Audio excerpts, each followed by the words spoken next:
Hello, in this video I talk about the basic of audio in Camtasia Studio. In our timeline here we see a sample audio.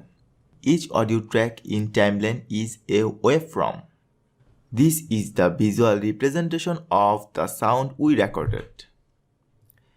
You can drag your audio, can split, or also can delete any portion of audio track. In our timeline we have two audio. One is recorded with microphone and another is built in with this video. If you want to remove audio from this video, then simply right click on your video track and click separate audio and video. Now our audio is separated. To delete this, simply select your audio track and delete.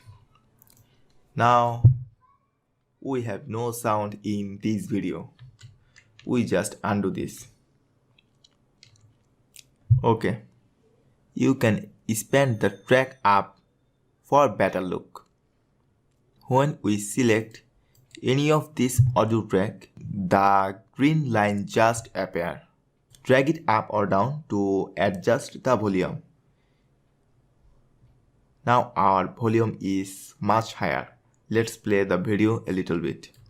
I gotta cover them here. I'm always looking at the latest and greatest in a wide variety. To turn your volume down, just click your audio clip and just drag it down. Let's play now. Always looking at the latest and greatest in a... Maybe you hear the difference between two, right?